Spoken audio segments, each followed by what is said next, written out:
Adelante, doctor. Sí, muchísimas gracias, maestra. Muy buena tarde a todas las personas que se encuentran en esta aula virtual convocada por la Escuela Judicial Electoral del Tribunal Electoral del Poder Judicial de la Federación dentro de su diplomado de Derecho Procesal Electoral. Pues nuevamente con ustedes, ahora con un tema que sí podemos tanto brindarles a ustedes en su momento, o sea, mañana, cuando termine la segunda sesión dedicada a este tema, la presentación, que además ya está actualizada con lo que contiene la reforma electoral del año en curso, de 2023. Y este juicio sí ha subsistido. Es decir, entre los 4 medios de impugnación que contiene la Ley General de Medios de Impugnación en materia electoral, producto de la reforma y que abroga a la antigua Ley General del Sistema de Medios de Impugnación en materia electoral, este juicio sí quedó. Y nada más que queda con amplitud, o sea, se le ampliaron elementos que antes contenían en el juicio de inconformidad y en el recurso de reconsideración. Entonces, ya hablaremos de esto. Ahorita lo que vamos a hablar del juicio de revisión constitucional electoral es en el sentido de lo que teníamos antes de acuerdo con la ley. Y hasta el final, como un anexo, estaremos hablando ya de la nueva regulación de este juicio de revisión constitucional electoral. Ustedes observan que por sus siglas se les reconocen los expedientes con las letras JRC.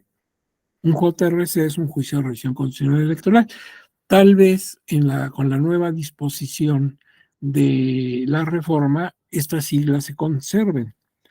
Ahora bien, vamos a ver los objetivos de estas dos sesiones con la temática expresada.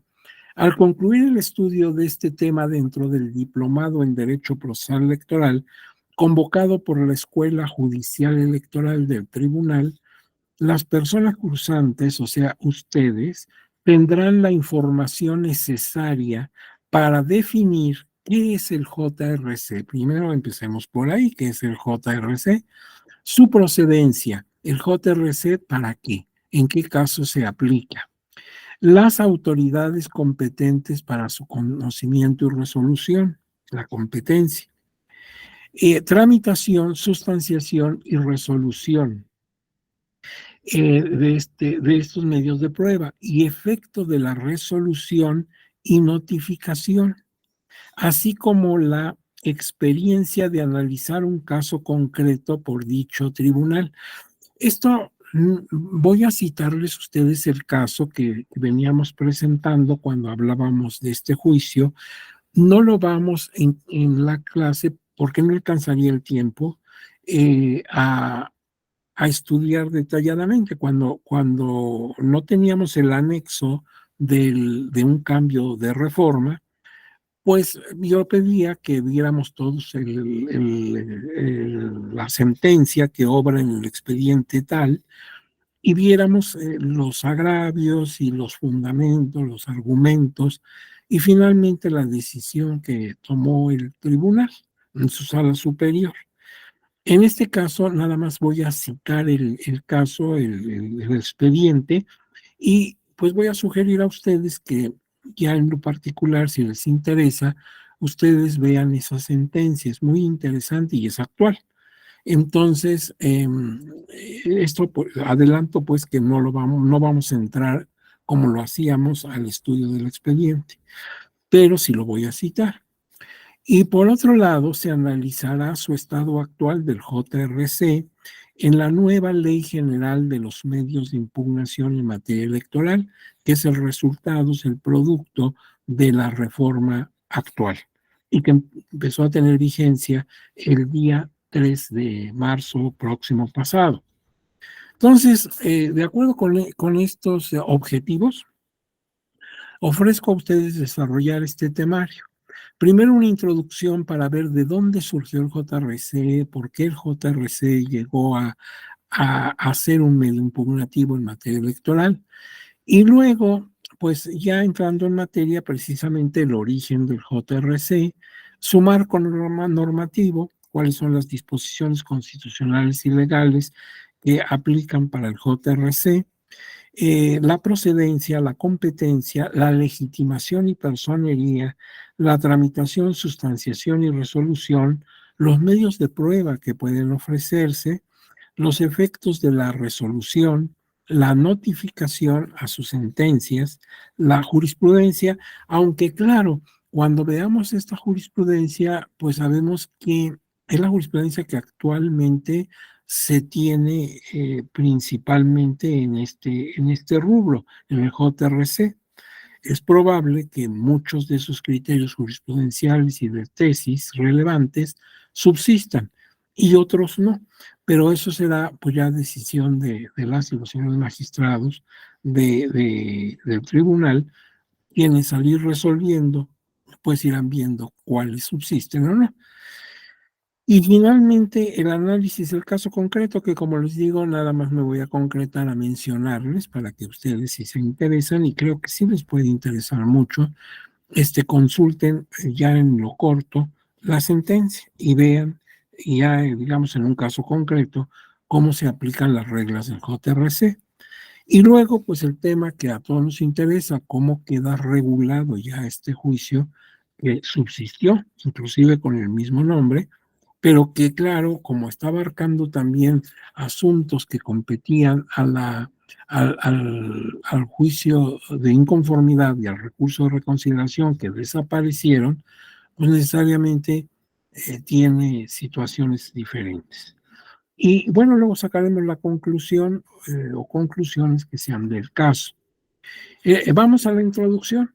El juicio de revisión constitucional electoral es una vía impugnativa que toma parte del sistema de medios de impugnación electoral, permite acceder a la justicia federal para elevar su consideración a un asunto litigioso de esa materia que se conoció y resolvió en alguna de las entidades federativas del país. Estamos hablando de elecciones locales y municipales. En el caso de la Ciudad de México, claro, de jefatura de gobierno y de Congreso de la Ciudad de México, pero también de demarcaciones territoriales, las alcaldías. Nada más que estas elecciones se impugnan en primera instancia en el tribunal local de la entidad, sea en la Ciudad de México o en alguno de los estados de la República. Y ahí terminaba la cadena impugnativa. Entonces, con el JRC se amplía la posibilidad de los justiciables a acceder a la justicia federal. Bien, esta es la idea del JRC. Es entonces un medio de defensa que promueven los partidos políticos o las coaliciones para impugnar actos o resoluciones de las autoridades competentes en las entidades federativas, o sea, los OPLES y los tribunales locales. Y esto en cuanto hace para organizar y calificar los comicios locales o resolver las controversias que en ellos surjan. Ello indica que se amplía la cadena impugnativa, como les dije, ya no nos quedamos al nivel de lo que me resuelvan en la capital de mi estado, sino que tengo la opción de acudir a la resolución del Tribunal Electoral, o sea, de la justicia federal. Bueno, entonces aquí en esta lámina observo cuál es la finalidad del JRC. Por sus siglas, ya sabemos que se identifica en los expedientes relativos como JRC. Y les decía, yo en lo particular considero que van a continuar estas siglas para identificarlo, porque el nombre del expediente, el nombre del medio impugnativo quedó igual, juicio de revisión constitucional electoral. Entonces, muy probablemente se seguirán usando estas siglas. Ya veremos si esto es así. Y los principios constitucionales en los que se finca el JRC. Veamos la finalidad. Revisar que los actos y resoluciones que emitan las autoridades de las entidades federativas en materia electoral se ajusten a las normas y principios establecidos en el orden constitucional.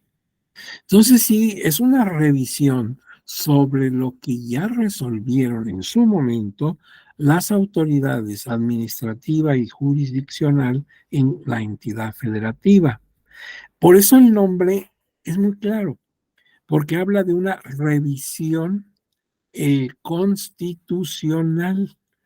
Vamos a ver si lo que ejercieron las autoridades en la entidad, pues cumple a cabalidad con los principios constitucionales.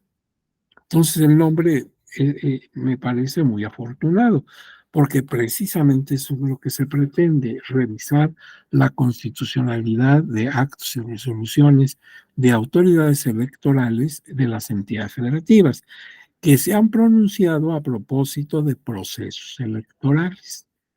Ahora bien, los principios constitucionales a los que yo me estoy refiriendo son parámetros conductuales que sujetan la validez de los actos y resoluciones de las autoridades electorales, tanto administrativas, como los OPLES, como jurisdiccionales, que es el caso de los tribunales electorales locales.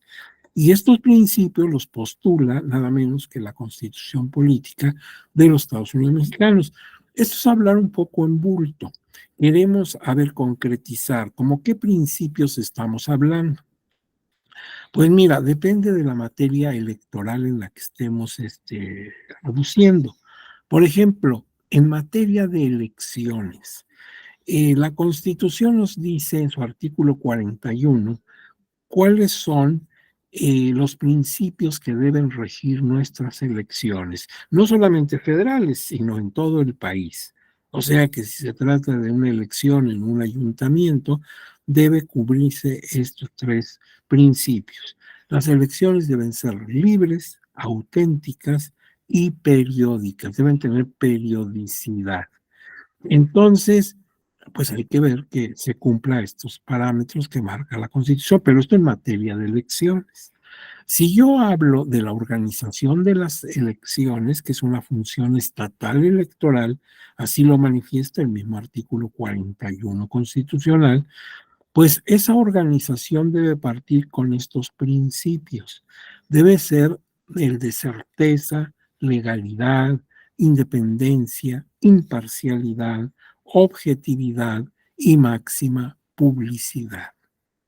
Entonces hay que ver que se cumplan todos estos principios en la organización de las elecciones, en la entidad federativa que tú quieras y al nivel que sea, ya sea local o sea estatal, por ejemplo, para elegir a miembros del Congreso del Estado, o bien municipal para elegir personas que integren los ayuntamientos.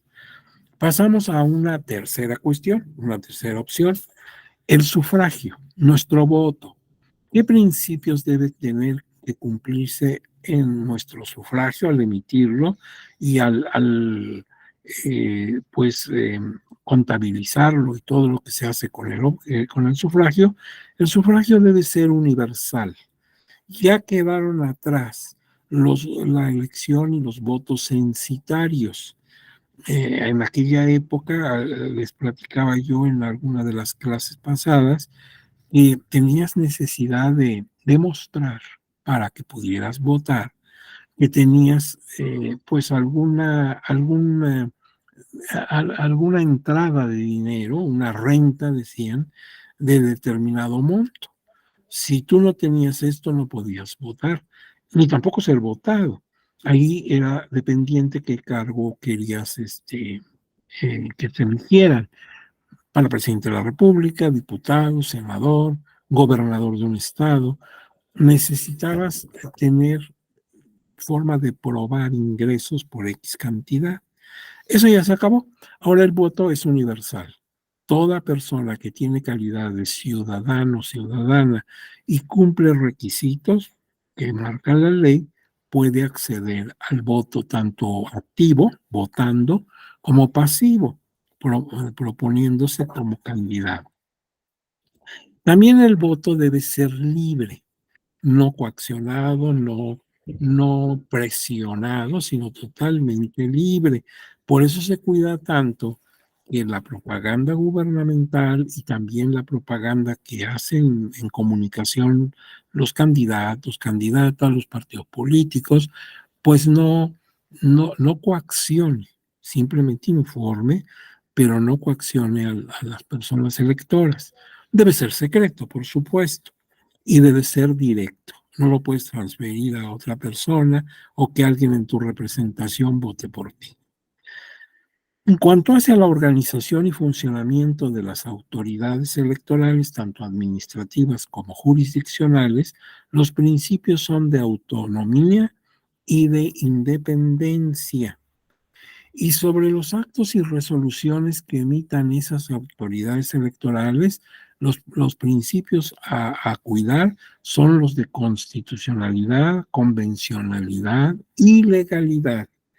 Yo te decía que hace algunos años, hace muchos años, cuando yo estudié la carrera de abogado, pues nada más eran el A y el C. Lo que se hablaba era de principios de constitucionalidad y legalidad, que todos los actos de autoridad, para que no fueran arbitrarios y por lo tanto combatibles, pues estuvieran siempre apegados a principios de la Constitución y de la ley. Pero a raíz de que en los años 80 se firmó el Pacto de San José, la Convención Interamericana de Derechos Humanos, ahora ya hay otro principio, el que se cumpla con las prescripciones de convencionalidad, que forman parte del sistema jurídico nacional. Y otros principios constitucionales que se pueden aplicar en varios actos de materia electoral son la equidad en la contienda electoral, la definitividad de las etapas del proceso electoral. Cada etapa la acabábamos pasando y se cierra. Hay una etapa de preparación de la elección, hay una etapa de jornada electoral y así el proceso electoral tiene etapas. Cada etapa se va cerrando en el tiempo convenido. Definitividad, pues, de las etapas del proceso electoral. Principio histórico de laicidad. La misma Constitución así se expresa. Manifiesta que la laicidad es un principio histórico. Porque, claro, para llegar a la laicidad, o sea, a que la cosa pública no esté vinculada a ninguna iglesia, pues entonces, para llegar a eso, México vivió toda una historia muy larga, muy compleja, muy accidentada de relación entre las iglesias y el Estado. Por otro lado, claro, la paridad de género. En todos los aspectos debe cumplirse con la paridad de género. Eso es algo que insiste mucho la Constitución en varios de sus artículos y desde luego en el 41 también. Entonces son principios que hay que tomar en cuenta y esos son los que protege el JRC. Ahora bien, en consecuencia, este juicio, el JRC, se instituye como un importante día impugnativo en materia electoral. Tiene mucha importancia porque vamos a ver estos aspectos. Unifica la justicia electoral en un sistema sólido y concurrente. O sea, nuestro país está formado por 32 entidades federativas. Cada una de ellas tiene su propia constitución y sus leyes locales. Entonces, cabría que encontráramos, si somos estudiosos, en un derecho comparado entre las entidades federativas, encontraríamos distintos modos, maneras de ejercer la justicia electoral. Y esto no es del todo conveniente. No es conveniente que en Zacatecas tengan una manera y se puedan hacer algunas cosas que en Coahuila no se puedan o en Chiapas estén restringidas. Debemos en ese sentido unificar porque no puede haber ciudadanos de primera, de segunda o de tercera. El hecho que tengamos entidades federativas no implica que podamos tener distintas oportunidades o distintas obligaciones dependiendo la entidad federativa en la que nos encontramos ubicados. Pero por otro lado también evita las diferencias federales y locales respecto de la calidad del servicio de justicia electoral. Finalmente, el impartir justicia es un servicio público y es una obligación de los órganos de poder, de la autoridad.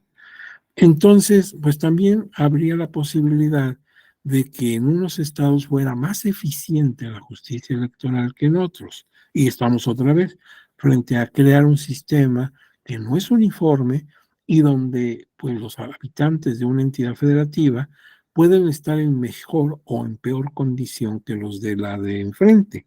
Entonces se va a buscar que se uniforme esa calidad para impartir justicia. Amplía, como les dije, la cadena impugnativa, porque antes me quedaba en la capital de mi estado, me quedaba yo en lo que resolviera en Saltillo o en Tuxtla Gutiérrez. Ahora no, porque ahora por el JRC puedo continuar los eslabones de la cadena impugnativa pasando a sala regional correspondiente o incluso a la sala superior. Procura la observancia de los principios, como vimos, de constitucionalidad, legalidad y convencionalidad en asuntos litigiosos en materia electoral.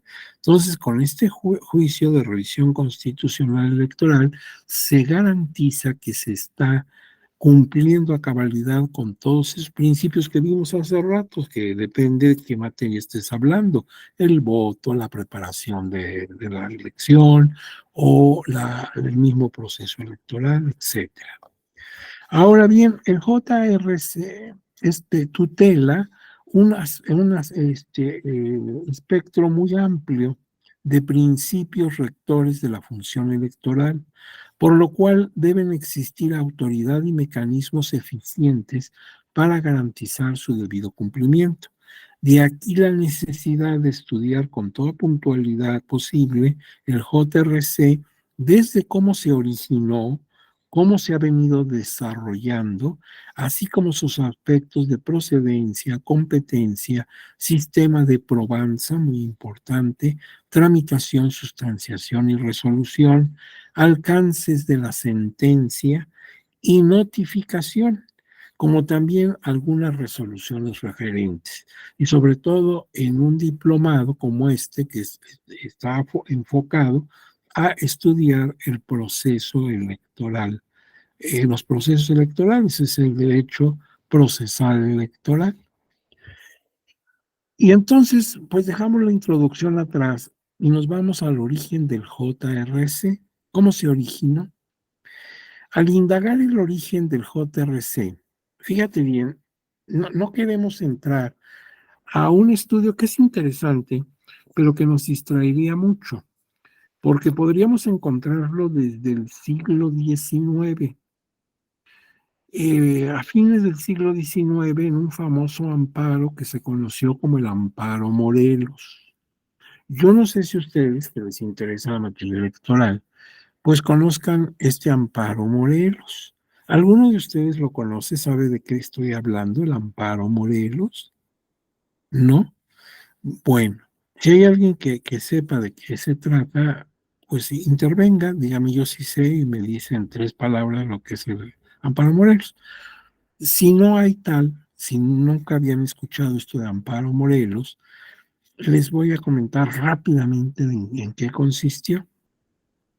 Estamos en la segunda mitad del siglo XIX y en el estado de Morelos, el señor gobernador estaba en el cargo por una reelección.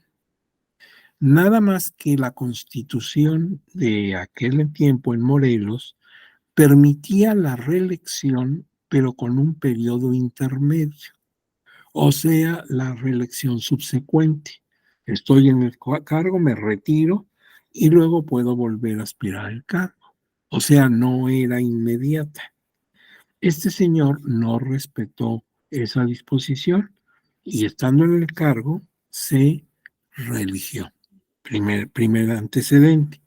Segundo, entre los diputados que conformaban el Congreso del Estado, había un diputado que también su situación estaba irregular, porque él llegó al cargo sin haber renunciado con el debido tiempo que marcaba también la ley de un cargo que tenía en un ayuntamiento, ¿sí?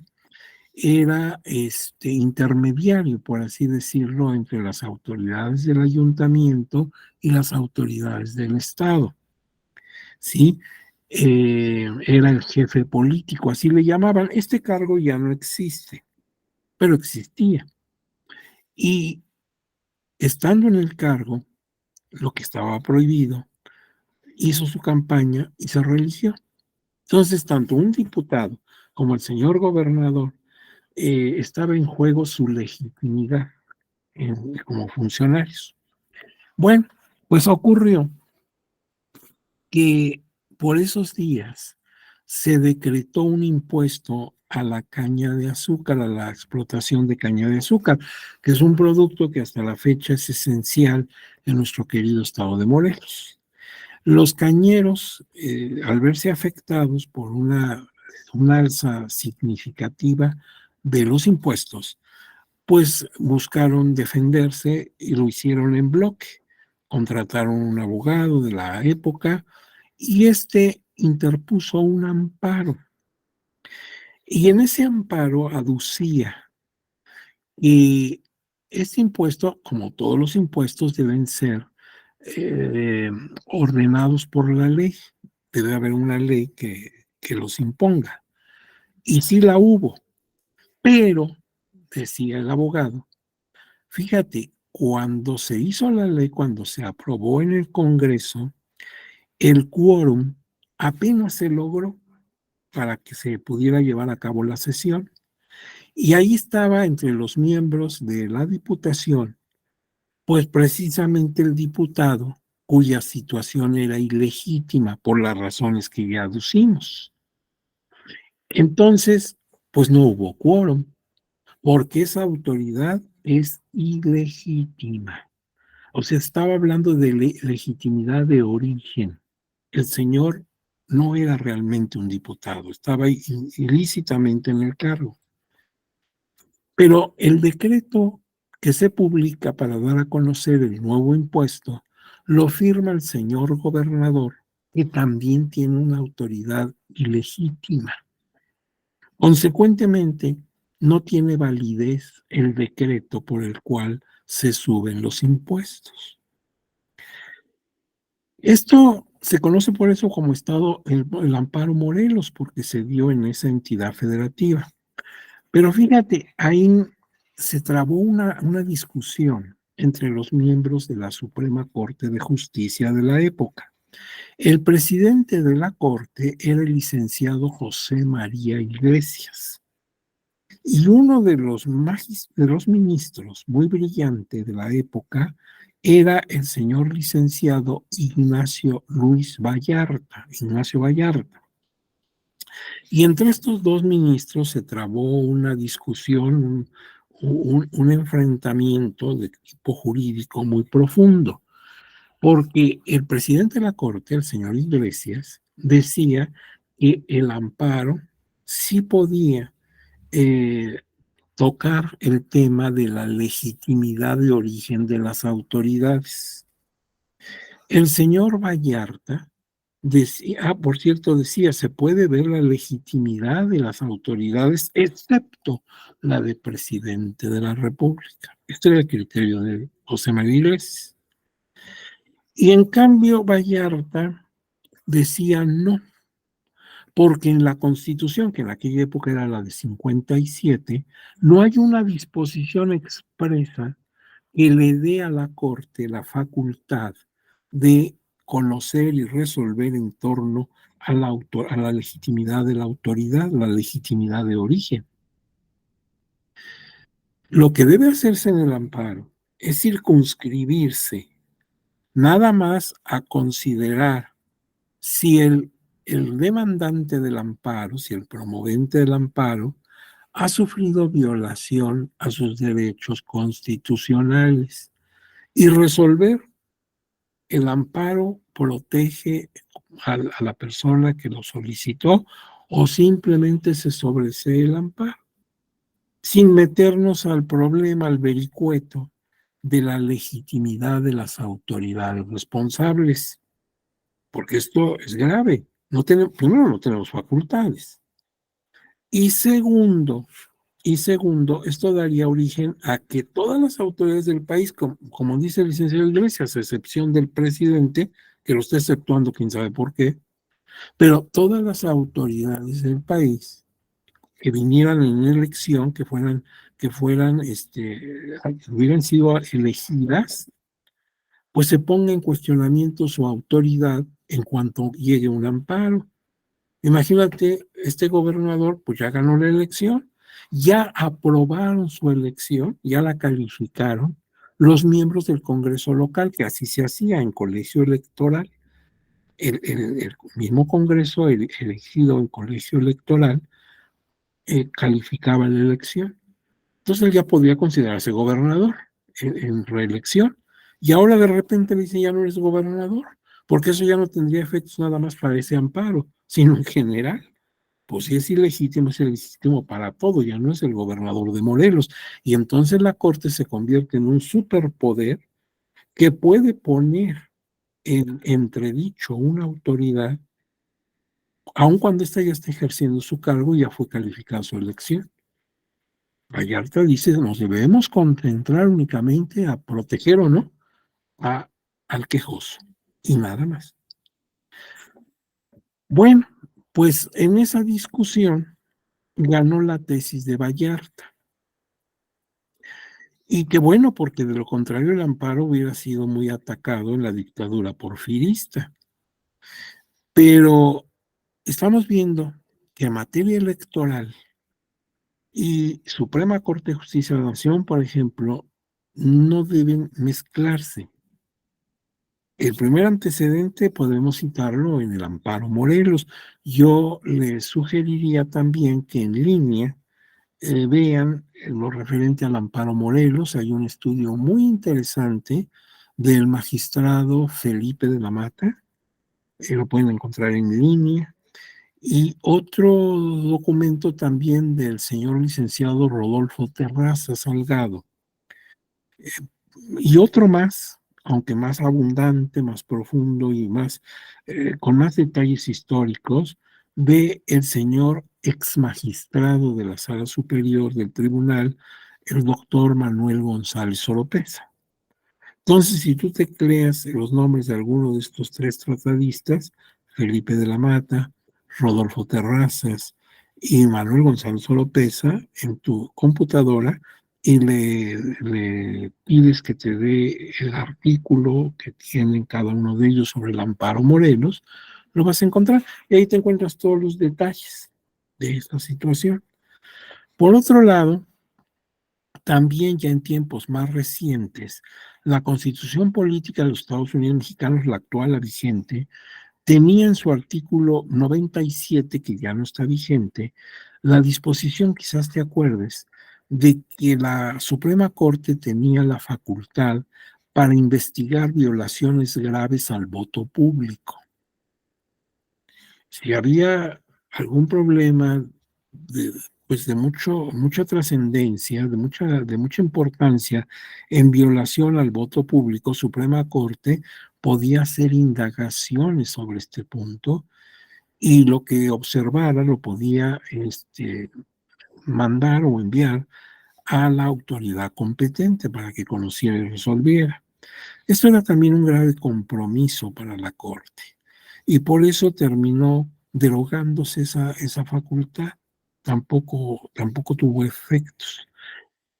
O la facultad que todavía tiene el Senado de la República para declarar la desaparición de poderes en una entidad federativa. Eso está en nuestra Constitución en el artículo 76, fracción 5, y eso está todavía vigente. Y la improcedencia entonces del juicio de amparo en materia electoral que se estableció desde el año 1936 en la entonces ley de amparo.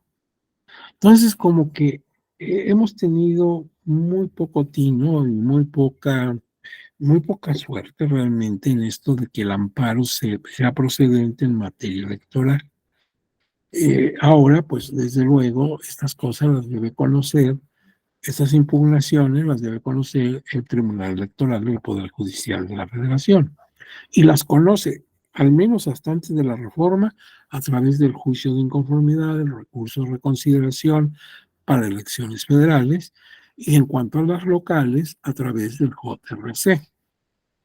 Ahora bien, partimos ya en nuestros tiempos de la reforma constitucional de 1996, cuando se estableció el sistema integral de medios impugnativos en materia electoral, la que manifiesta que el Tribunal Electoral del Poder Judicial de la Federación tiene facultades de control de legalidad y de constitucionalidad en la materia como autoridad suprema, salvo del conocimiento en lo que toca acciones de inconstitucionalidad, porque estas son del conocimiento específico de la Suprema Corte de Justicia de la Nación. ¿Se acuerdan ustedes el artículo 99 constitucional? Dice, el Tribunal Electoral es la máxima autoridad en la materia, salvo el asunto que se regula en la misma Constitución, en su artículo 105, fracción 2, se refiere a las acciones de inconstitucionalidad que pueden también recaer sobre leyes electorales y que esas son de la exclusiva competencia de la Suprema Corte como el máximo tribunal del país. En esa reforma de 96 fue muy importante para nosotros porque en ella el producto que quedó fue la Ley General del Sistema de Medios de Impugnación en materia electoral, que ahora acaba de abrogarse. Entonces, esa ley, la Ley de Medios, tuvo vigencia de 96 a marzo de este año. De esta manera, en general, todos los medios impugnativos que conoce y resuelve el tribunal se erigen en medios de control constitucional. Aunque ya entrando en el detalle fino, los especialistas dicen que esta característica de ser medios de control constitucional lo tienen concretamente el juicio para la protección de los derechos político-electorales del ciudadano que acabamos de ver el día de ayer y precisamente el JRC, el juicio de revisión constitucional electoral. Ahora bien, en la exposición de motivos de la reforma de 96, en donde se creó el sistema de medios y la ley correspondiente, y en la ley aparece por primera vez el JRC, dice en la parte que nos interesa: las reformas que se someten a la consideración de esta soberanía se dirigen a la consecuencia de un sistema integral de justicia electoral, de manera que por primera vez existan en nuestro orden jurídico los mecanismos para que todas las leyes electorales se sujeten invariablemente a lo dispuesto por la Constitución para proteger los derechos políticos electorales, así lo dice, de los ciudadanos mexicanos y establecer la revisión constitucional de los actos y resoluciones definitivos de las autoridades electorales. Fíjate que a raíz de que en el 96 se crea el sistema de medios de impugnación en materia electoral y la ley consecuente, pues yo escuché muchos comentarios en las entidades federativas en contra de esto porque decían, oye, pero ¿cómo es posible que la elección de gobernador de mi estado pues se venga a resolver en el Tribunal Electoral, que es de orden federal? Eso es romper la autonomía o soberanía de los estados. Bueno, pero es que las entidades federativas aprobaron la reforma constitucional que dio paso a la reforma legal. ¿Por qué? Porque tú sabes que el constituyente permanente se erige con las dos cámaras del Congreso de la Unión en una elección calificada y también con la mayoría del voto a favor de las entidades federativas, de las 32 entidades federativas. Entonces, si no les convenía o no les parecía adecuado, pues no debieron dar su aprobación, tuvieron la oportunidad de no aprobar esa reforma. Pero bueno, mucha gente lo sintió agresivo, sobre todo a ese principio fundamental de nuestra vida política, el federalismo. Es decir, cómo desde el centro, una autoridad, desde el centro de la República, una autoridad como el Tribunal Electoral, pues va a decidir asuntos que son tan directamente de mi entidad como la elección de un gobernador, por ejemplo. Pues te lo digo de manera de anécdota, esto pues ya a estas alturas ya no tiene razón de ser. Y sigue diciendo en la parte que nos interesa esto, el documento, al respecto la iniciativa plantea un mecanismo absolutamente respetuoso de nuestro sistema federal, o sea, precisamente por lo que yo digo que parece una agresión al sistema federal, y nuestra república es una república federal, lo dice la Constitución, formada por estados libres y soberanos. Y esto parecía inmiscuirnos en el federalismo y hacernos llegar a un sistema centralista.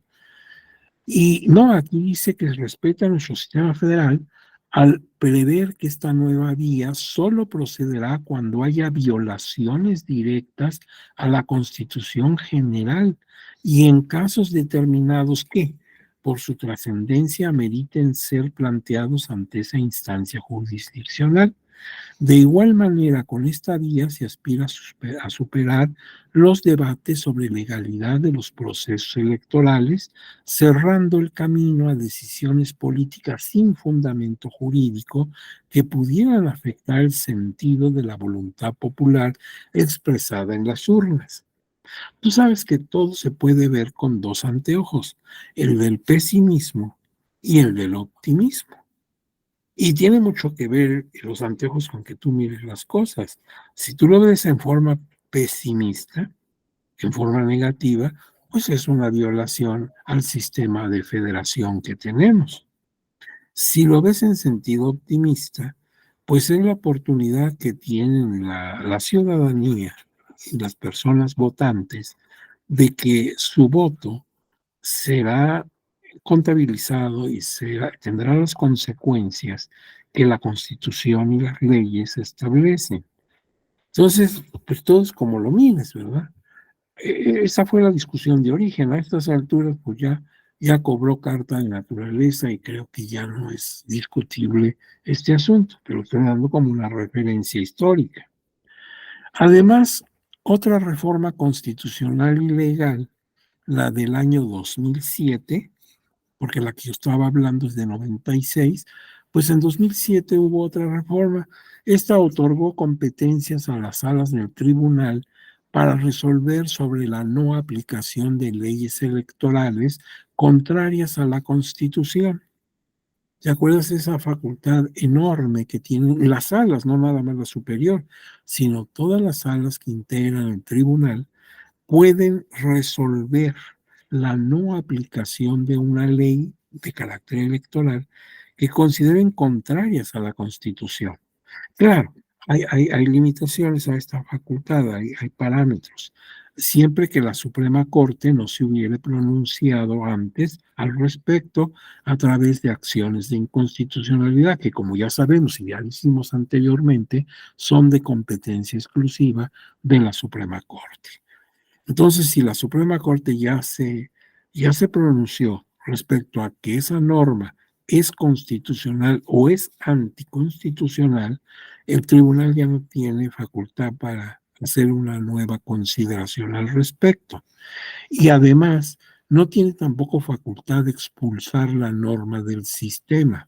Solamente no se aplicará en el caso en donde se invocó por parte de los interesados, de los justiciables, esa no aplicación. Y además debe dar aviso a la Suprema Corte sobre lo que decidió. Entonces tiene sus parámetros, tiene sus paredes de la facultad, no es absoluta. Pero era una gran facultad, porque ahora, pues sí podía tomar la decisión la sala regional o la sala superior, según fuere, respecto a la constitucionalidad de una norma. Tal facultad incide también en el ámbito federal y local, dado que el tribunal puede decidir la no aplicación de una norma en un caso concreto. Por otro lado, las resoluciones que emitan las salas del tribunal en que se determine la no aplicación de las normas de contenido electoral por considerarlas contrarias a la Constitución, no las expulsa el sistema, como te dije, únicamente determina que dichas normas no se aplicarán en el caso concreto. La sentencia correspondiente, pues, no puede expulsar la norma. Y si dicha resolución proviene de una sala regional, tal determinación es recurrible ante la sala superior a través del recurso de reconsideración, ahora a través del juicio electoral. Bien, las sentencias que resuelva sala superior en la esencia son definitivas, pero tampoco determinan la expulsión del sistema jurídico de las normas impugnadas, solamente ordena la no aplicación en el caso concreto.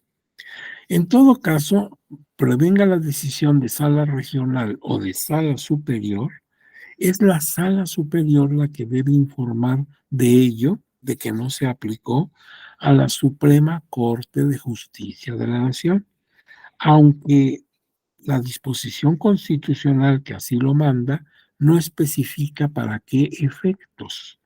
No dice, se le avisa a la Corte para que tome nota o para que revise, no, nada más dice que hay que avisarle a la Corte, pero no señala bajo qué efectos eh, tendría la Corte que enterarse. Y esto está en la Constitución Política de los Estados Unidos Mexicanos, en el artículo 99, donde está establecido el Tribunal Electoral del Poder Judicial de la Federación, su estructura y sus funciones. Esto en el párrafo sexto del artículo 99. Ahora, como puede observarse, ya queda superada la idea tan limitada de la autonomía o soberanía de las entidades federativas propias de otras épocas históricas, y en cambio queda claro la necesidad de contar con un sistema integral y eficiente de justicia en materia electoral, lo cual fortalece en la especie la presencia y aplicación del JRC como una vía impugnativa de la mayor trascendencia. Nota, en tiempos más recientes surgió el juicio electoral, igualmente como opción para acceder a la justicia federal en asuntos litigiosos conocidos y resueltos en el ámbito local. Pero es otro tema, no es el tema que estamos tratando. Ahora bien, ¿por qué se pone esta nota? Porque el juicio electoral también, como el JRC, sirvió para ampliar la cadena impugnativa, para que lo que se decida en el ámbito local tenga todavía la posibilidad de continuar su impugnación hacia el ámbito federal. Pero el juicio electoral nació con unas facultades y un ámbito de aplicación o de procedibilidad muy limitado.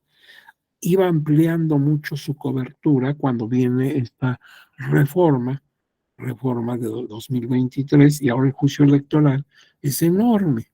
Es decir, todo lo que se expulsó de otros sistemas, de otros medios que ya no existen, pues prácticamente todo se vino a colocar en el juicio electoral. Ahora bien, ¿qué marco normativo rige al juicio de revisión constitucional electoral?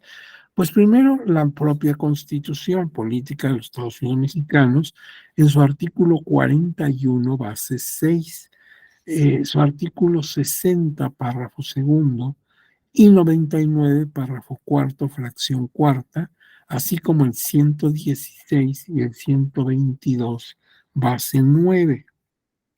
Estos artículos constitucionales pues son importantes porque el 41, base 6, establece el sistema de medios de impugnación.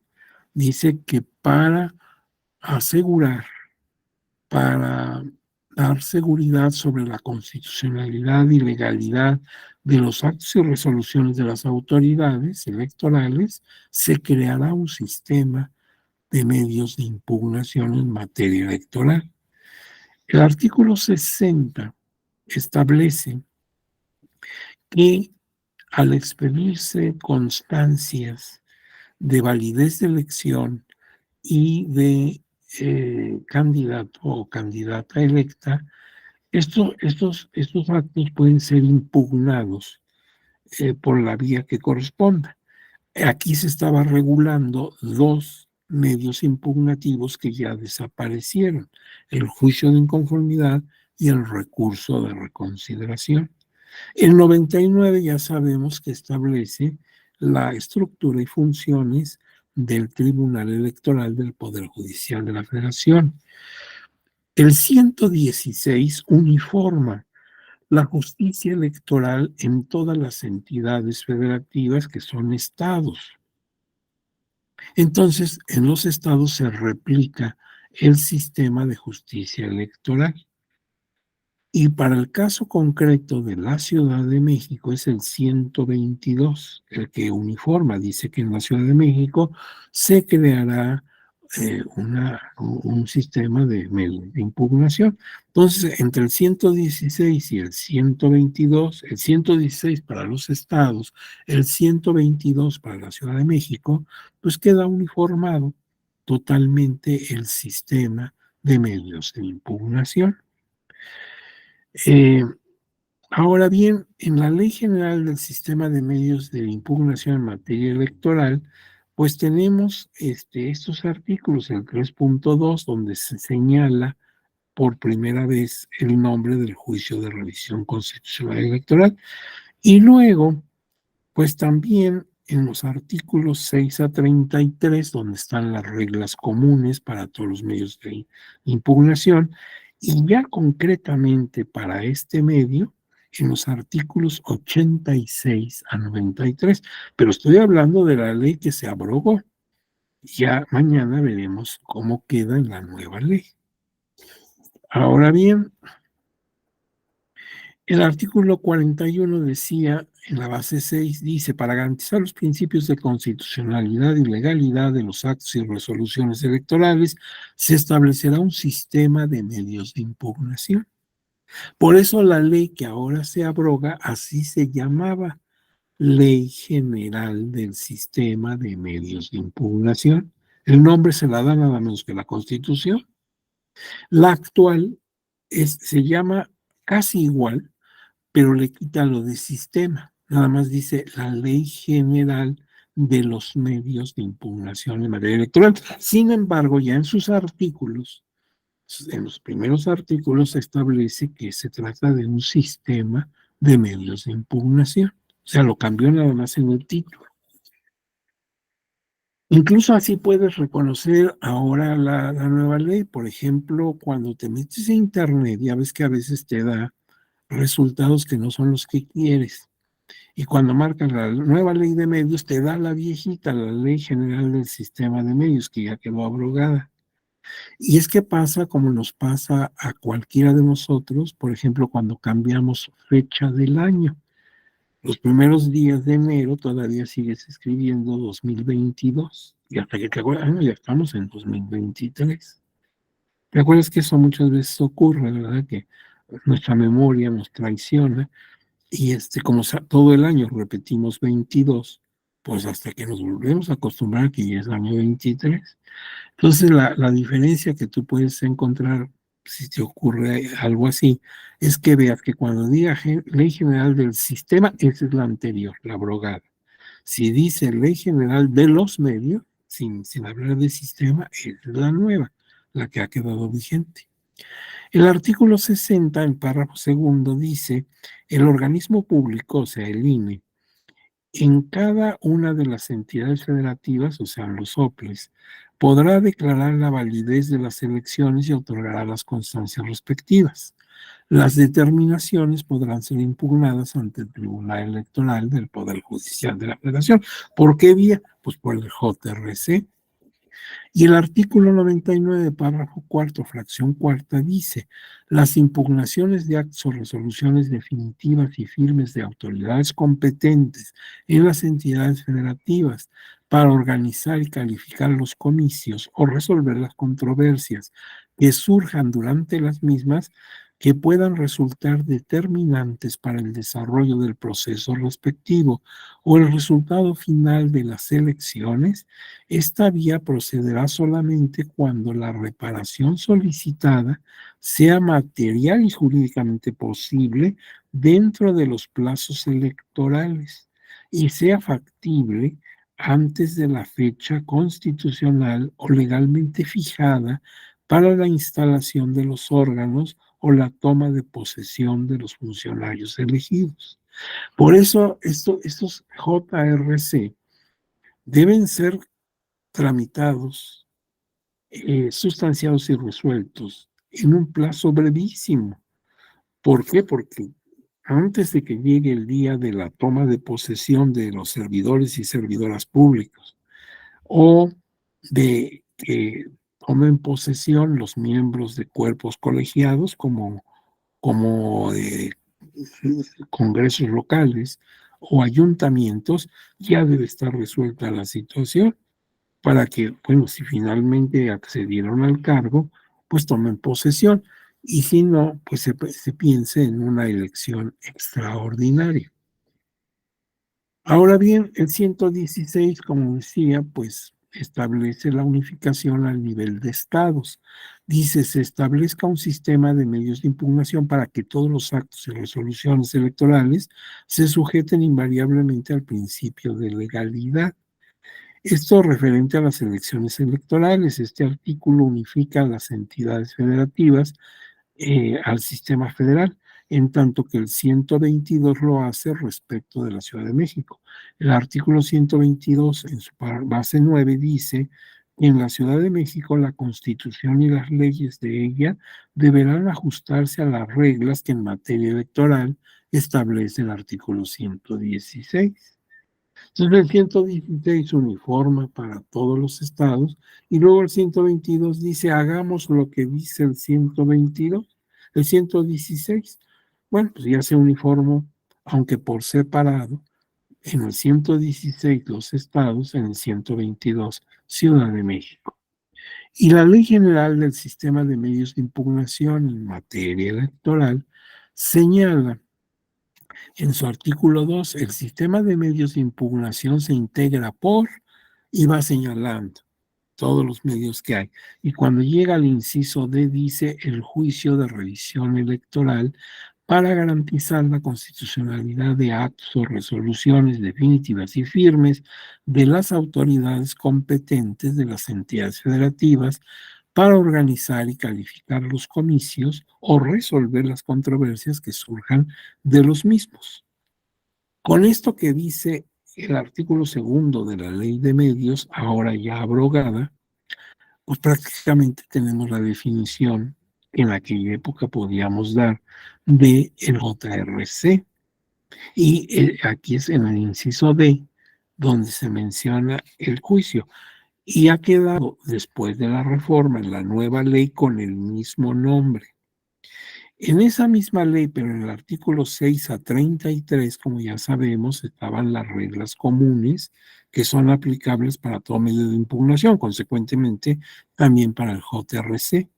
Y del 86 al 93 se regula específicamente este juicio en la legislación anterior. También la tenemos contemplado el juicio de revisión constitucional electoral, el JRC, en la ley orgánica del Poder Judicial de la Federación, porque finalmente el tribunal forma parte del Poder Judicial de la Federación. En esa ley orgánica, el artículo 166, fracción 3, inciso B, dice que el Tribunal Electoral, de conformidad con lo que señalan la propia Constitución y leyes aplicables, es competente para resolver en forma definitiva e inatacable las controversias que se susciten por actos y resoluciones definitivas y firmes de las autoridades competentes para organizar, calificar o resolver las impugnaciones en los procesos electorales de las entidades federativas cuando se viole algún precepto establecido en la Constitución Política de los Estados Unidos Mexicanos. En la misma Ley Orgánica del Poder Judicial de la Federación, en su artículo 169, fracción 1, inciso D, dice que la Sala Superior tendrá competencia para, 1, conocer y resolver en forma definitiva e inatacable las controversias que se susciten por, inciso D, los juicios de revisión constitucional electoral en única instancia por actos y resoluciones definitivas y firmes de las elecciones de gobernador o gobernadora y de jefe o jefa de gobierno de la Ciudad de México. Cuando se trata de los ejecutivos, los titulares del Poder Ejecutivo en los estados, gobernador, gobernadora, o de la Ciudad de México, jefa o jefe de gobierno, la sala superior es la competente. Y el artículo 176, fracción tercera, dice que cada una de las salas regionales, con excepción de la sala regional especializada, en el ámbito en la que ejerza su jurisdicción, tendrá competencia para, 3, conocer y resolver los juicios de revisión constitucional electoral en única instancia y en los términos previstos por la ley de la materia, de diputados y diputadas locales y al Congreso de la Ciudad de México, así como de los ayuntamientos, de los titulares de los órganos político-administrativos en las alcaldías de la Ciudad de México. Entonces la regla pues, era muy clara. Si se trataba de elección de un gobernador, gobernadora o de jefe, jefa de la Ciudad de México, del gobierno de la Ciudad de México, sala superior. Si era cosa de congresos locales o de ayuntamientos, la sala regional a la que corresponda la competencia geográfica, salvo que sala superior ejerciera su facultad de atracción. Ahora, regulación específica del JRC en la ley de medios, que ya está abrogada. Se encuentra en el libro cuarto, que comprende el título único, capítulos primero, segundo, tercero, cuarto y quinto de esta ley, y son los artículos 86 a 93 inclusive. Son pocos artículos, pero es que acuérdate que hay reglas comunes. Entonces, los específicos de JRC, entonces como ahora en la nueva ley, son relativamente pocos. Bueno, pues ya que tenemos el panorama normativo, veamos para qué procedía el recurso, el juicio que estamos conociendo, el de revisión constitucional electoral. Estoy hablando de la ley anterior. Hoy la procedencia, vamos a ver si concuerda. El artículo 88 de la antigua ley dice que el JRC procederá para impugnar actos o resoluciones de autoridades competentes de las entidades federativas en las entidades federativas con los siguientes requisitos. Primero, que esas resoluciones o actos sean firmes y definitivos. O sea, que la parte promovente ya agotó la instancia de su estado o de la Ciudad de México. Que se esté especificando que las resoluciones o actos violan un precepto concreto de la Constitución Política de los Estados Unidos Mexicanos. Acuérdate que es una revisión constitucional. Y aquí fallaban mucho las personas impugnantes, porque a veces lo que hacían era que la misma demanda que hicieron en su momento, la ponían como ahora demanda del JRC. Y no, el JRC no es para que se vuelva a ver todo el asunto, sino para que tú me digas en la sentencia que te emitieron en la capital de tu estado, el Tribunal Electoral de allá, por ejemplo, pues en Morelia, Michoacán, me digas en qué falló su sentencia. ¿Por qué su sentencia no soporta, no aguanta una revisión constitucional? No que me digas lo que tú presentaste cuando en ese momento no estabas hablando de violaciones a la Constitución, sino estabas hablando de agravios que cometió la autoridad. Entonces tienes que hacer una nueva demanda, ¿sí? Una nueva demanda en la que lo que analices sea la de la sentencia que te dieron y que tú señales ahí, mire usted, aquí en este párrafo, se está violentando la Constitución Federal. Y eso es lo que debe conocer en realidad la sala competente, sea la regional o la superior. Tercero, que la violación sea determinante para el desarrollo del proceso respectivo o el resultado final de la elección, porque si te dan la razón y eso no cambia a los ganadores, pues no tiene sentido, es decir, no llega a nada.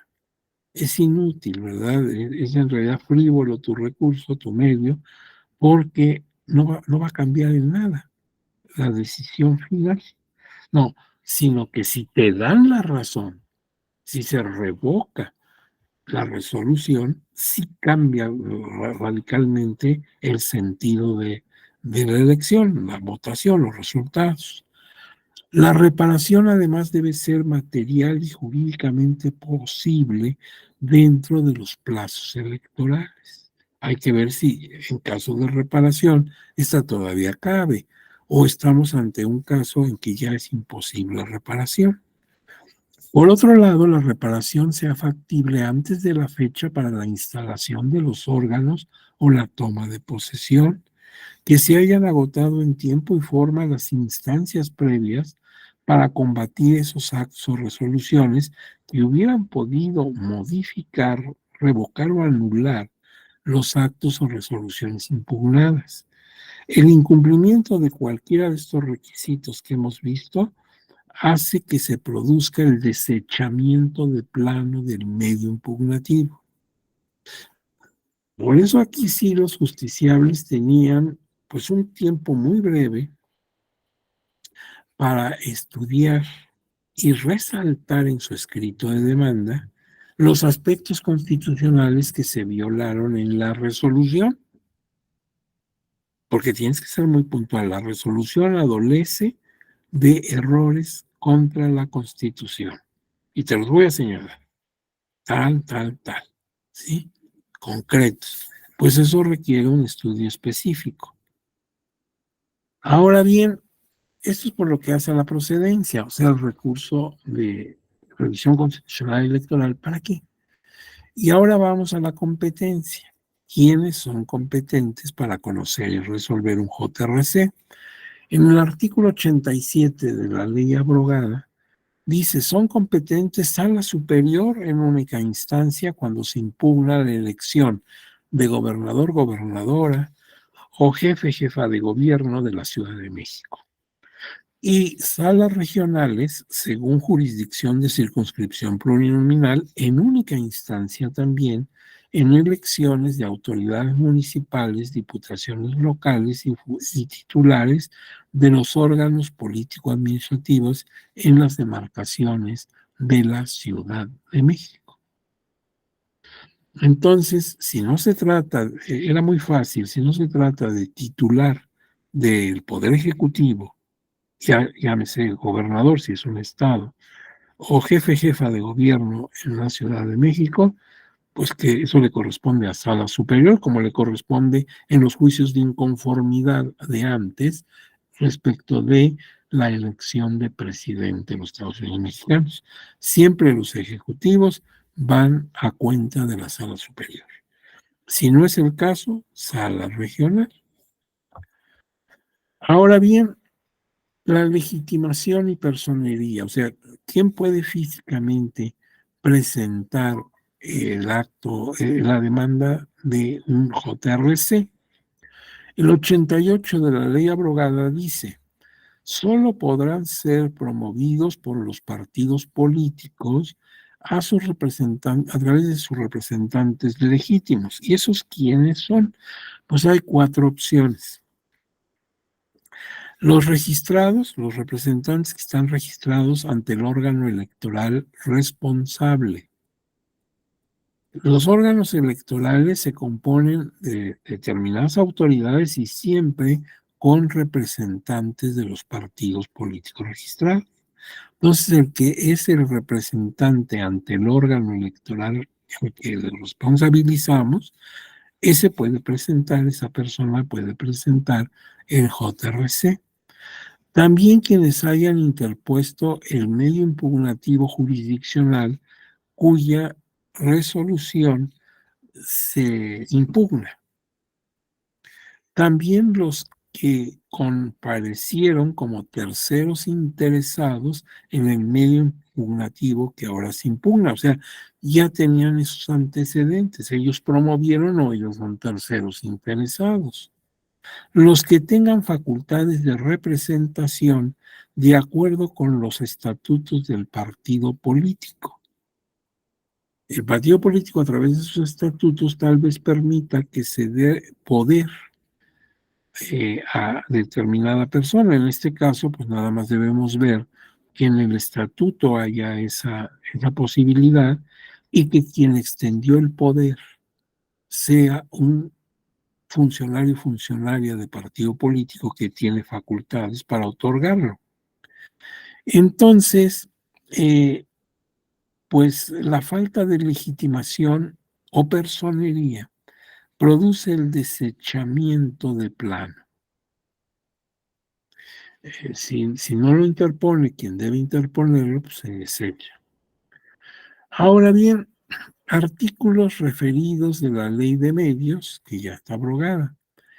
El artículo 18.2, el informe circunstanciado, el que rinde la autoridad, que contiene lo que son sus razones, es oír a la otra parte. Ya escuchaste, porque ahí está su demanda, al promovente. Bueno, pues ahora vamos a escuchar a la autoridad responsable. Y esto se hace a través del informe circunstanciado. Pero debe este informe contener de menos, en su caso, la mención de si el promovente o el compareciente, o sea, el promovente es el que interpuso el recurso, el compareciente, el tercero interesado.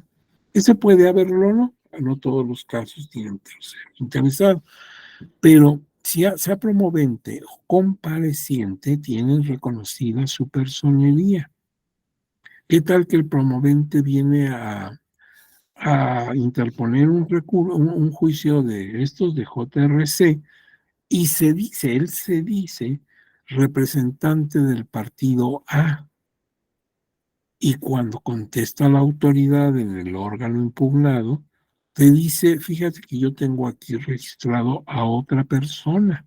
Esa persona que se ostenta como representante no la conocemos aquí. Representante oficial de ese partido es la licenciada fulana. Entonces tiene que advertirle al órgano de justicia para que éste actúe en consecuencia. Y ya sabes, si no demuestra personería, pues se desecha de plano el medio impugnativo. Ahora bien, también el informe circunstanciado debe establecer los motivos y fundamentos jurídicos pertinentes para sostener la constitucionalidad y legalidad del acto impugnado. Son las razones de la autoridad. Esto no es para el que llegue primero, no, primero llega el promovente. Él dice que le pasó esto y aquello y que estos son los agravios.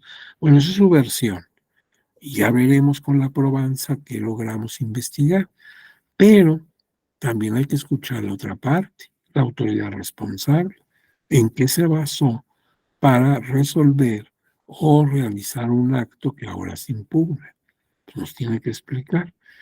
Y finalmente, el informe circunstanciado debe contener el nombre, la firma y el cargo que ostenta el servidor o servidora pública que extiende ese informe circunstancial. Son los elementos mínimos que debe cubrir el informe circunstanciado. En cambio, el artículo 17 dice que la autoridad que reciba un medio de impugnación en contra de sus propios actos, porque acuérdate que en materia electoral los medios se promueven, los medios de impugnación se promueven ante la autoridad u órgano partidista al que se le atribuye la violación, o sea que recibe su propio medio de impugnación que lo está inculpando, que lo está señalando como violador de normas electorales. Pero aún así debe, bajo su más estricta responsabilidad y de manera inmediata, hacer lo siguiente: por la vía más expedita, dar aviso de su presentación a la sala competente, precisando actor, acto, resolución impugnada, fecha y hora exacta de su recepción. O sea, le avisa a la autoridad: me llegó un JRC y pues aquí te doy todos los datos, en unos días más te va a llegar todo el expediente. Pero yo te voy informando que ya tenemos un JRC aquí y que tú eres la autoridad competente, tu sala Guadalajara o tu sala superior. A hacer también del conocimiento público, o sea, mientras se está avisando a la autoridad, paralelamente se está colocando en los estrados una copia del escrito de demanda. Esto se hace mediante cédula de los actuarios que tienen fe pública y que dicen que a las tales horas del día tal se colocó en estrados tal situación. Entonces consta que sí se colocó en estrados y se va a quedar en estrados 72 horas para que se haga del conocimiento público. El estrado es un lugar donde se colocan avisos jurisdiccionales y entonces cualquier persona que pase puede enterarse. Ahora bien, ya sabemos que hay 3 etapas, lo hemos dicho en otras clases, que hay que cubrir de cuando se presenta un escrito de demanda de cualquier medio impugnativo. Me estoy refiriendo a la tramitación, sustanciación y resolución. Son 3 cosas diferentes. La tramitación simplemente es de aspecto de oficina, diríamos que burocrático, sin que esto sea peyorativo, porque es de una gran trascendencia. Tan es así que si no se cumple a cabalidad, él o la servidora pública caen en responsabilidad muy grave. Sí tiene importancia, pero lo que no hay necesidad de tener ahí es un criterio jurídico, porque no estás aplicando realmente criterio para conocer y resolver, no estás resolviendo nada, lo estás simplemente tramitando. Eso implica hablarle a la autoridad competente para que sepa que llegó el medio y paralelamente colocar en estrado la copia de la demanda. En cambio, la sustanciación, esa sí ya requiere criterio jurídico, se hace en ponencias con la o el magistrado correspondiente, donde se va a hacer la sustanciación, o sea, se va a revisar si cumple requisitos. Y de acuerdo con eso se van a tomar decisiones diferentes que sí requieren criterio y autoridad, que es la que tienen los magistrados y magistradas. Y ya no digamos elaborar el proyecto de resolución para que en la audiencia pública los pares del magistrado o magistrada proyectista puedan resolver. Eso sí, pues obviamente requiere una experiencia muy grande, un conocimiento de derecho muy profundo y desde luego el rango de autoridad para hacer ese proyecto. El artículo 89, en cuanto hace al trámite y resolución de los JRC, dice que se sujetará exclusivamente a las reglas establecidas en ese capítulo, que es el capítulo 4, que habla del trámite. El artículo 90 dice que la autoridad electoral que recibe el escrito lo remitirá de inmediato a la sala competente del tribunal, junto con los anexos y el expediente completo. Y te he comentado que a veces los anexos son tantos que llegan en cajas de esos de archivo. Te llegan 4, 5, 10 cajas, ¿verdad? Y en cada una de ellas hay cantidad de documentos, todos ellos de gran trascendencia. Ahora bien, se manda todo el expediente, sus anexos y todo, en que se haya dictado el acto de resolución impugnados y entre los documentos debe ir el informe circunstanciado, el que rinde la autoridad o el órgano partidista al que se le considera responsable, y que deben reunir en lo conducente los requisitos del párrafo 2 del 18, que ya conocemos. Y bajo su más estricta responsabilidad y sin dilación alguna, dará cumplimiento a las obligaciones que señala el párrafo 1 del artículo 17, o sea, que están en las reglas comunes. El artículo 91, dentro del plazo señalado para que esté expuesto en los estrados, que son 72 horas, ese es el plazo que tiene, si es que hay, terceros interesados, quienes podrán formular su escrito con sus alegatos y que serán enviados a la brevedad posible a la sala competente. En todo caso, la autoridad responsable dará cuenta por la vía más expedita de la conclusión del término respectivo, informando sobre la comparecencia de los terceros interesados. Recibida la documentación, a ver, si ustedes observan, aquí hay un pequeño cambio, pero que significa mucho, porque tenemos lo siguiente. Dice aquí, en el artículo 90, que la autoridad electoral que reciba el escrito lo remitirá de inmediato a la sala competente del tribunal, junto con anexos. El expediente completo en que se haya dictado el acto o resolución impugnado y el informe circunstanciado. Y bajo su más estricta responsabilidad y sin dilación alguna dará cumplimiento a todas las obligaciones que señala el artículo 17. O sea que aquí no se espera las 72 horas y luego las 24 que transcurren desde que se quitó en estrados hasta que ya se envía a la sala competente. No, se manda de inmediato. Esto hace sentido a la siguiente disposición, que dice que durante las 72 horas, los terceros interesados, si es que los hay, pueden entregar su escrito de calidad de terceros interesados, ofrecer pruebas, todo lo que quieran. Y entonces, en todo caso, la autoridad responsable, que es en donde se entregó el escrito, dará cuenta por la vía más expedita de la conclusión del término respectivo, o sea, las 72 horas, informando sobre la comparecencia de terceros interesados y remitirá inmediatamente todo lo que se tiene que anexar. Si la gran diferencia es que ordinariamente, en otro tipo de medios de impugnación, yo me espero como autoridad responsable a que esté colocada 72 horas en la copia de la demanda, que aparezcan los terceros, si es que los hay, que yo hago mi informe circunstanciado y lo envío, todo eso a la autoridad.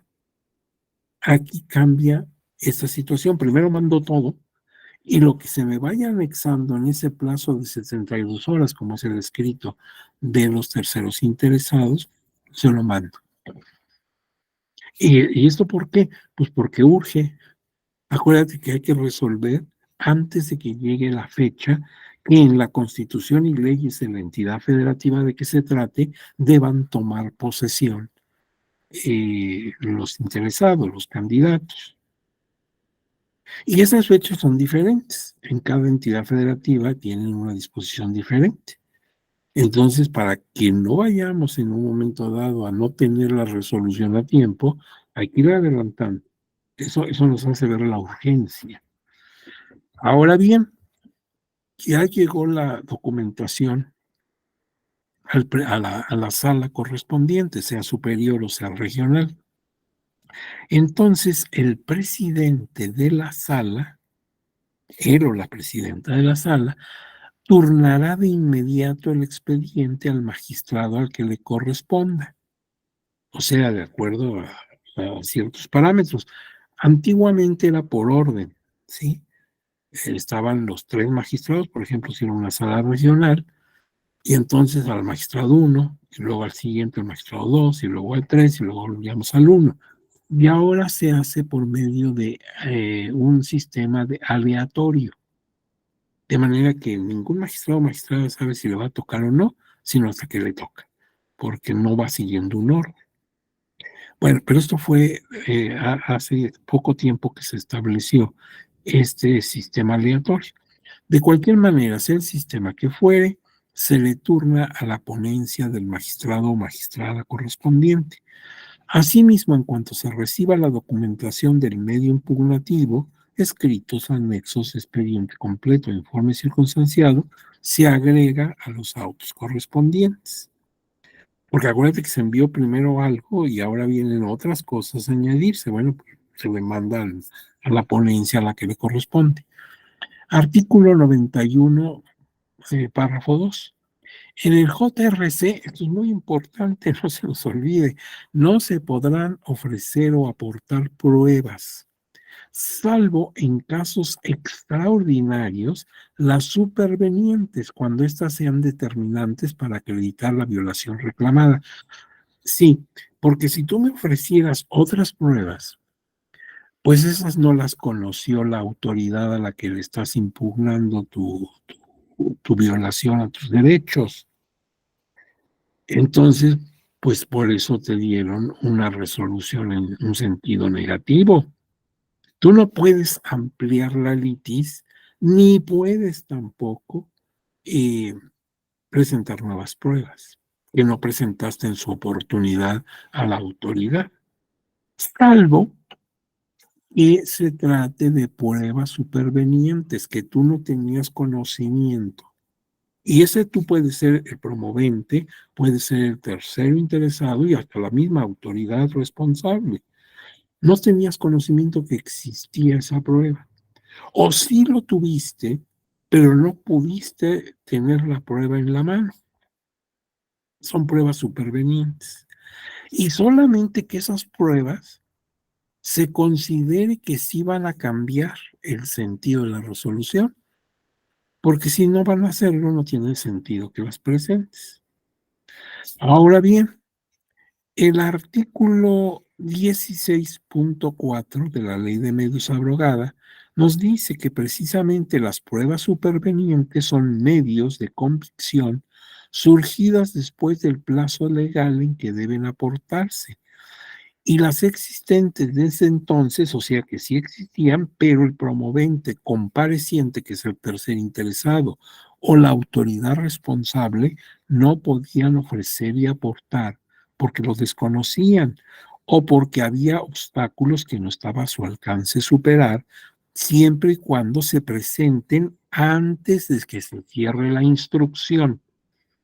O sea, la magistratura en donde se encuentra el medio impugnativo va a tener en su momento, una vez que hizo la sustanciación del documento, que vio que se cumplieron requisitos legales, entonces dicta un acto de cierre de instrucción.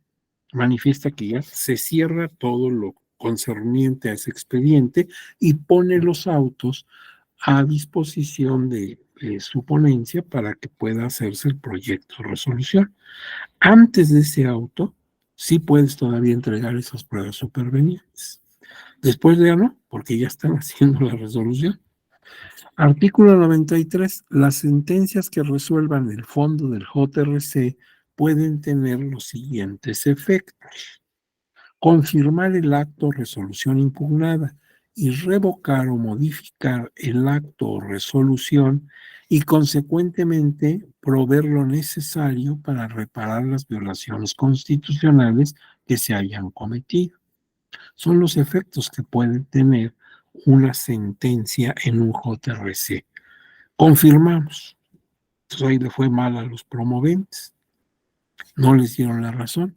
O bien revocamos, o sea, sí tuvieron razón, o modificamos, nada más lo variamos. Y consecuentemente se debe proveer lo necesario para reparar la violación constitucional que se haya cometido. Si te confirma, no hay necesidad de reparar nada porque te confirmó y no tenía razón. Entonces no se han violado tus derechos. Ahora bien, notificación. ¿Cómo notificamos esto? Bueno, el artículo 93.2 dice, las sentencias del JRC serán notificadas al actor y en su caso, si es que hay terceros interesados, a más tardar al día siguiente al que se dictó la sentencia. Personalmente, si se señalaron domicilios ubicados en la Ciudad de México o en la ciudad sede de la sala regional que conoció, o sea, Guadalajara, Monterrey, la Ciudad de México, Jalapa o Toluca. Ahora bien, en cualquier otro caso, la notificación se hará por correo certificado, que no existe, es un correo documentado, creo que ya hemos hablado de esto. Pero la ley lo dice y todavía la ley actual lo sigue diciendo. Y B, a la autoridad responsable, ya sabes, siempre a la autoridad responsable o al órgano responsable de un partido político por oficio, acompañado de copia certificada de la sentencia y a más tardar al día siguiente en el que se dictó la sentencia. Aquí el trabajo de las y los actuarios y del secretario o secretaria general de la sala, pues es enorme porque hay que avisar de inmediato. Y esa notificación, por ejemplo, en caso que sea para autoridad, debe llevar también copia certificada de la resolución y a veces la resolución es muy voluminosa y hay que entregar de inmediato. Bueno, aquí viene jurisprudencia, en esa no me quiero meter, pero se las dejo ahí en el documento cuando lo tengan, porque ya sabemos que varias de estas cosas pueden quedar o no en vigencia, dependiendo de cómo se ajuste a la nueva reforma. Y eso pues sí es un problema que no podemos resolver nosotros esta tarde como académicos, sino que esta es una decisión que tomarán en su oportunidad las y los señores magistrados. Pero ahí las dejo, ahí la dejo, nada más observando que pues está en una situación de, pues digamos, de pausa, ¿verdad? Y vamos a ver ahora cuál de todas esas decisiones siguen vigentes. Ahora bien, ¿se acuerdan que vamos a analizar un caso concreto? ¿Sí? Vamos a analizar un caso concreto. Y pues esto no lo vamos a hacer esta tarde porque pues no tendríamos tiempo para luego ver las nuevas disposiciones.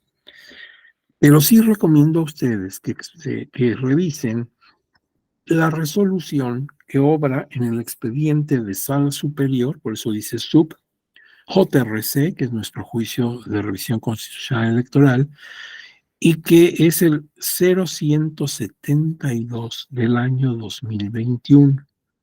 Pues es muy reciente.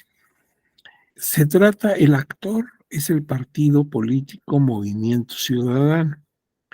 La autoridad responsable es el Tribunal Electoral del Estado de Campeche. Ahí fue la última resolución a nivel local. La entidad federativa, consecuentemente, es nuestro querido Estado de Campeche. La ciudad de Campeche es una ciudad bellísima, yo creo que todos la conocen. Y el que no la conozca está en gravísima falta, ¿verdad? Procuren este fin de semana irse a Campeche para que conozcan una gran ciudad que todavía conserva ese sabor colonial, está amurallada, y aunque se han destruido muchos tramos de su muralla, porque claro, pues la ciudad ha crecido, necesita más espacio, etcétera, pero todavía se pueden advertir los fuertes y las murallas de la época colonial que se hicieron para defender a Campeche de ataque de piratas.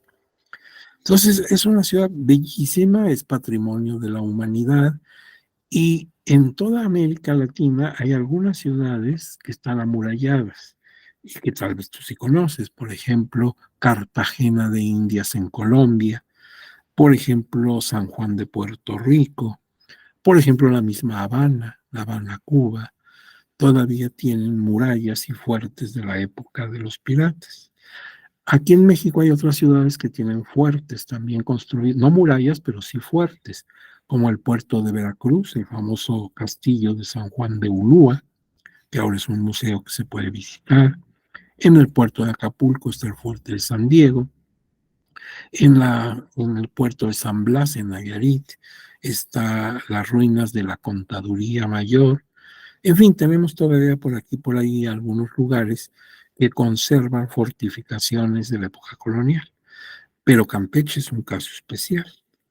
Entonces, pues es ahí, en nuestro querido estado de Campeche, donde se da este JRC.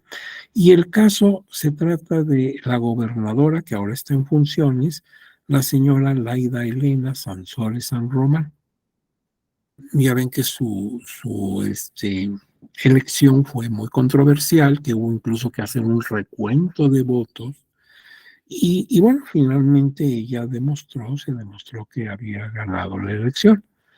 Pero ahí en el JRC vamos a ver cuáles son los agravios que se esgrimen, cuáles son las pruebas que se dan y cuáles son los argumentos de las partes, cuáles son los argumentos de los magistrados y magistradas de sala superior y con base en qué se fundamenta la resolución. Entonces es un asunto que creo que es muy, muy interesante desde el punto de vista jurídico. Por eso les sugiero amablemente que si pueden verlo, si tienen tiempo, ya ves que lo que les sobra es tiempo, bueno, pues háganse un campito, ¿verdad? Y denle una revisadita. Está en página electrónica en el portal del tribunal. Bueno, y la fecha de su resolución fue el 14 de septiembre de 21. Y pues lo que se tendría que ver concretamente para que apreciemos la esencia del JRC son las hojas 1 a 3, 7 a 123 y 123 a 124. Se trata de un agravio fundado que determina la anulación de la votación recibida en 18 casillas, 126 a 127. Hay puntos resolutivos ahí en esas hojas, y hay un voto concurrente. Pero fíjate, no tienes que ver todo el expediente, ¿sí? Porque si te tardarías un buen rato, sino esas hojas que son las recomendables. Así que sí podrías en una tarde de café ver esto. Y nosotros normalmente tomábamos el expediente, incluso las personas ponían en su propio dispositivo el expediente, y pues íbamos leyendo y comentando estos detalles que aparecen aquí en estas hojas, y eso nos daba una muy clara idea de cómo funciona el JRC.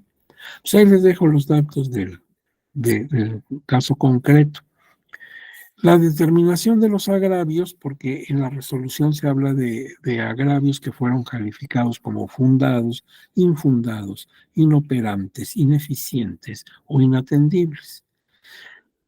Y muchas veces, aunque la mayoría de nosotros somos abogados, hay personas que no son abogados, pues se nos puede confundir un poco, podemos quizás tener nuestras dudas respecto a distintas calificaciones. Entonces, esta lámina te ayuda mucho. Te dice que, por ejemplo, un agravio es fundado cuando tiene argumentación y sustento legal. Consecuentemente, te lo están admitiendo tu agravio. Realmente se da a demostrar que sí te agraviaron. Es infundado cuando tienes afirmaciones inexistentes que no pudiste probar o bien sin sustento legal. No hay una base legal, no hay un artículo o una jurisprudencia, una base legal que te pueda sostener lo que tú argumentas. Es inoperante si no es tu argumento, tu agravio no es apto para producir los efectos que se piden. O sea, muy bien, te damos la razón, pero esto con esto no alcanzas a evitar el que se confirme la resolución que te afecta. Es ineficiente si combate consideraciones que no son objeto de la litis.